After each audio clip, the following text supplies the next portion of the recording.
DDR1, 2, 3, 4, 5.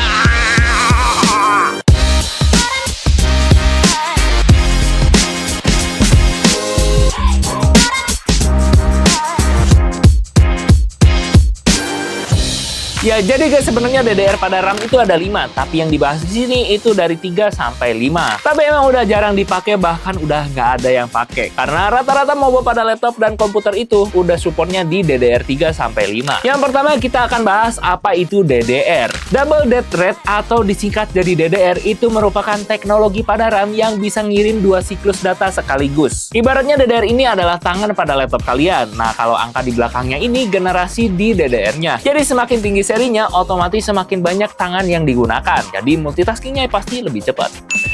Jadi mana sih guys yang lebih baik? Mari masuk ke kaum mendang-mending. Nah, yang pertama dari segi kecepatan. Jelas kalau dari segi kecepatan DDR5 menang karena kecepatan awalnya itu 4800 MHz dan bisa tembus hingga 8000 MHz, bahkan bisa lebih guys. Disusul dengan DDR4 yang kecepatan umumnya di 2133 MHz sampai 3200 MHz. Ini bisa lebih kalau di overclock. Nah, yang terakhir disusul dengan DDR3 yang kecepatannya itu hanya 1066 sampai 2133 MHz. Jadi di sini poinnya 001, DDR5 unggul. Nah, yang kedua kita masuk dari kapasitas dan efisiensi. Jelas kalau dari kapasitas dan efisiensi ini DDR5 menang karena kapasitas per kepinya ini untuk DDR5 itu bisa 32 GB sampai 64 GB dan juga dayanya lebih efisien karena generasi terbaru bisa bikin laptop kalian awet. Disusul dengan DDR4 yang ada di tengah-tengah. Ya sama aja, sangat irit, tapi untuk kapasitas per kepinya itu dari 8 sampai 16 aja. Nggak ada 32, nggak ada 64. Disusul dengan DDR3 yang kapasitas per kepinya hanya 4 GB sampai 8 GB.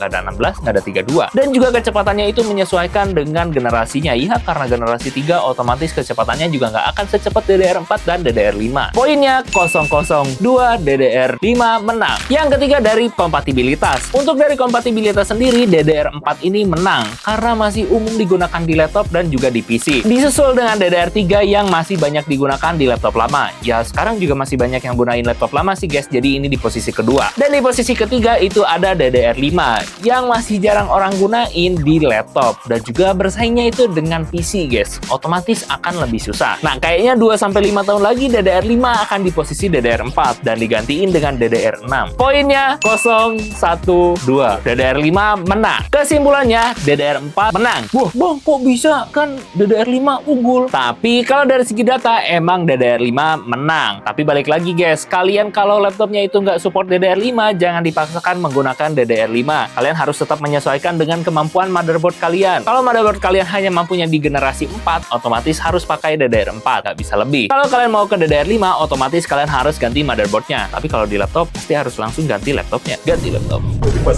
Ganti pasta. Kalian jangan lupa ganti pasta guys. Ganti pasta. Nah, gimana nih guys menurut kalian? Bagusan DDR3, DDR4 atau DDR5? Coba ditulis di kolom komentar ya. Kalau aku tim DDR4 karena DDR5 aku belum nyoba guys. Nyobain langsung seneng bang pasti bang. Iya, nyobain langsung senang. Aku langsung pindah DDR5 aku.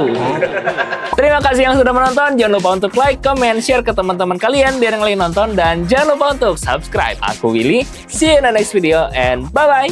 Shoo!